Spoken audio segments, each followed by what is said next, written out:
ঈশ্বরদীর Pakshi Hardinge সেতুর ঝুঁকিপূর্ণ এলাকায় প্রায় দীর্ঘদিন থেকে চলমান বালু উত্তোলন ও বিক্রি যেন বন্ধই হচ্ছে না। ফলে বালু স্তূপের কারণে বর্ষা মৌসুমে পদ্মা নদীর স্রোত বাধাগ্রস্ত ও গতিপথ পরিবর্তন হয়। এতে ব্রিজের পিলার ও গাইড ব্যাংকের নিরাপত্তা হুমকির মুখে পড়েছে। আমাদের বিশেষ প্রতিনিধি এ আজাদ হান্নান জানান, অবৈধ বালু উত্তোলনকারীদের বিরুদ্ধে ব্যবস্থা নেওয়ার হুঁশিয়ারি দিয়েছেন সংশ্লিষ্ট কর্মকর্তা ও স্থানীয় প্রশাসন।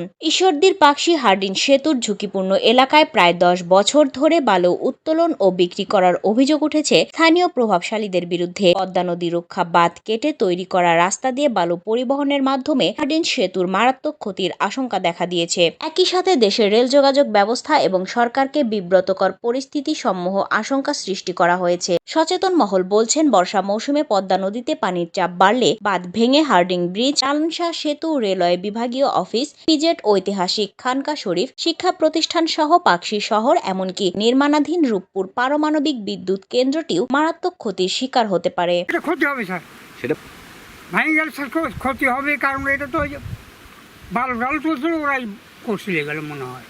ক্ষতি চাই না স্যার, আমরা বাস করতেছি, আমরা একটু ভালো থাকার জন্য চেষ্টা করি। বন্ধ হোক, এটা চাই আমরা, ক্ষতি না হয় এটি আমরা চাই। এই পদ্মা নদীর যদি বাঁধ যদি ভেঙে যায় তাহলে পাকশী রেলওয়ের অনেক সমস্যা হবে। রেল আছে, রেল ভেঙে যাবে, রাস্তাঘাট ভেঙে যাবে, আমরা রিক্সা চালাতে পারবো না। আর ইপিজেটের ক্ষতি হবে, ব্রিজের ক্ষতি হবে, অনেক ক্ষতি হবে। হার্ডিং ব্রিজ এই যে বান্দা দিছে, এদিক দিয়ে তো সব ভাঙা শেষ। নদী তো আগে তো নদী যা ছিল না, নদী তো আরও দিয়ে ছিল, ভাঙতে সব কাছে চলে আসছে। এই যে বালু তোলার কারণে নদী ভাঙছে, আনুকের কারণে পানি শুকাচ্ছে, রাস্তাঘাটে চলাফেরার মতো জায়গা নাই। এদিক দিয়ে যাইতে লাগলে ধুলো আরও উঠতেছে, চোখে পড়তে সমস্যা হচ্ছে। নিজের বৃষ্টি হলে রাস্তাঘাটে চলা যাচ্ছে না, কাদা, সমস্যা তো আর শেষ নেই। অফিস টফিস সব ধ্বংস হয়ে যাবে, এটা তো অফিস তো থাকবে না জায়গায়। এই বালু কাটা যদি না বন্ধ করে তাহলে রেলের অফিস, হার্ডিং ব্রিজ, পারমাণবিক বিদ্যুৎ কেন্দ্র এগুলাতে সমস্যা হতে পারে। যখন তারপরে আমরা বালু কাটতেছে, বালু আমাদের ছেলে পেলে সব নাকে শ্বাসপত্র নিতেও কষ্ট হচ্ছে। আর বর্ষার সময় যখন পানি বৃদ্ধি হবে, এই বালু কাটার কারণে এগুলো ভাঙলে আমাদের এগুলো সব ভেঙে যাওয়ার সম্ভাবনা আছে, যে কোনো মুহূর্তে এগুলো ভাঙতে পারে। কাছে আমার বিনীত অনুরোধ থাকলো যে ট্রাক আর বালু কাটা এই জিনিসটা যেন বন্ধ করেন। এটা একটা গাইড ব্যাংক, এই গাইড ব্যাংক বর্ষার সময় এখানে প্রচুর পরিমাণে পদ্মা নদীতে পানি ওঠে।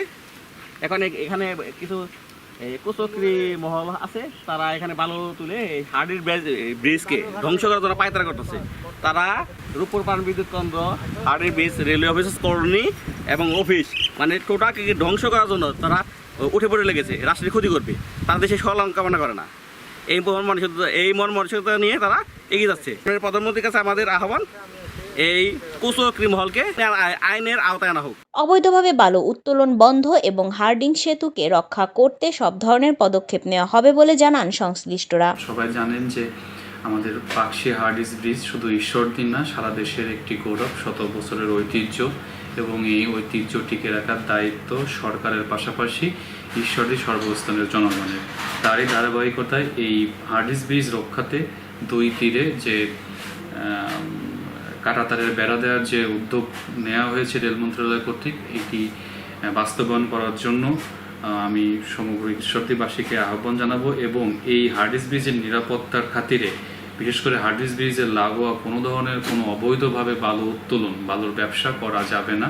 আমি ইতিমধ্যে আমাদের পাকশী রেলওয়ে টিআরএম মহোদয়ের সাথে আমার বিস্তারিত আলোচনা হয়েছে, এবং আমরা উপজেলা প্রশাসন এবং বাংলাদেশ রেলওয়ে পাকশী বিভাগ যৌথভাবে এই অবৈধভাবে পাকশী হার্ডিস ব্রিজের কাছ থেকে বালু উত্তোলন, পরিবহন এবং ব্যবসায়টা আমরা বন্ধ করতে বদ্ধপরিকর। এবং এই হার্ডিস ব্রিজের নিরাপত্তার খাতিরে সর্বোচ্চ যা করার আমরা করব, এবং এটি আমাদের সরকারের ঊর্ধ্বতন কর্তৃপক্ষকে আমরা টাইম টু টাইম আপডেট দেব। এবং মোট কথা, আমরা এই পাকশী হার্ডিস ব্রিজের যে নিরাপত্তা রক্ষায় উপজেলা প্রশাসন এবং বাংলাদেশ রেলওয়ে পাকশী বিভাগ যৌথভাবে আমরা বদ্ধপরিকর। অত্যন্ত গুরুত্বপূর্ণ একটি ব্রিজ এবং এটি কেপিএভুক্ত ব্রিজ, এবং এই ব্রিজটি পুরা দক্ষিণের সঙ্গে উত্তরের এবং দক্ষিণের সঙ্গে ঢাকার যোগাযোগের একটা অন্যতম মাধ্যম। তো এটি সংরক্ষণের জন্য বাংলাদেশ রেলের পক্ষ থেকে আমাদের যা যা করণীয় সেই কাজটি আমরা করি এবং আগামীতেও করব। এবং এই ব্রিজ সংরক্ষণের ক্ষেত্রে যদি কোনো ধরনের সমস্যা তৈরি করা হয় বা সমস্যা তৈরি হয়, তো সেক্ষেত্রে বাংলাদেশ রেলের পক্ষ থেকে আমরা আইনের মধ্য থেকে আমাদের সকল কার্যক্রম গ্রহণ করব। এখানে কোনো ধরনের শিথিলতা প্রদর্শন করার বা কারো প্রতি কোনো দায়দাক্ষিণ্য দেখায় এই ব্রিজকে ক্ষতিগ্রস্ত করার কোনো সুযোগ থাকবে না। হার্ডিঞ্জ সেতুর কাছে অবৈধ বালু উত্তোলনকারীদের বিরুদ্ধে ব্যবস্থা নেওয়ার কথা জানান উপজেলা নির্বাহী কর্মকর্তা। শতবর্ষীয় অধিক বয়সী যে আমাদের যে হার্ডিং ব্রিজ, এটা আমাদের রেলের জন্য খুবই গুরুত্বপূর্ণ, বিশেষ করে দক্ষিণাঞ্চলের সাথে যোগাযোগ রক্ষা এটা দিয়ে উত্তরাঞ্চল পশ্চিমাঞ্চলে। তো এটা আপনারা জানেন যে আয়ুষ্কাল সেটা কিন্তু শেষ হয়ে গেছে।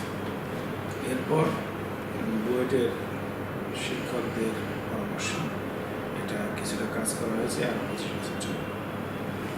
কিন্তু এরপরও আলটিমেটলি আমাদের কিন্তু একটা ব্রিজ লাগবে, কিন্তু সেটা না হওয়া পর্যন্ত এই ব্রিজকে আসলে আমাদের রক্ষা করতে হবে।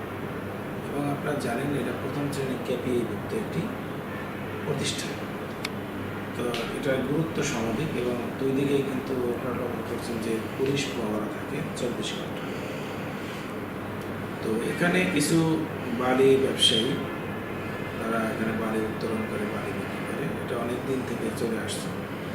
কিন্তু বর্তমানে যেহেতু আমাদের ব্রিজের আয়ুষ্কালও প্রায় শেষ, সেহেতু এটার প্রতি আমাদের বেশি নজর দিতে হচ্ছে। বিভিন্ন টুকটাক মেনটেন্যান্স সহ এটা যাতে আয়ু আরও বৃদ্ধি পায় এবং নতুন ব্রিজ না হওয়া পর্যন্ত কর্মক্ষম থাকে, এই জন্য যতটুকু করা দরকার আমরা সেটা করছি। কিন্তু বাইরে যে বালি উত্তোলন করছে ঠিকই বলেছেন, এরপর হয় কি আমাদের ভবিষ্যতে দেখা গেল যে আমাদের যে স্ট্রাকচার আছে এটা কিছুটা ক্ষতিগ্রস্ত হতে পারে। শুধু আশ্বাস নয়, দ্রুত সময়ের মধ্যে হার্ডিঞ্জ সেতুর কাছে অবৈধ বালু বন্ধ করবে প্রশাসন, এমন প্রত্যাশা সকলের।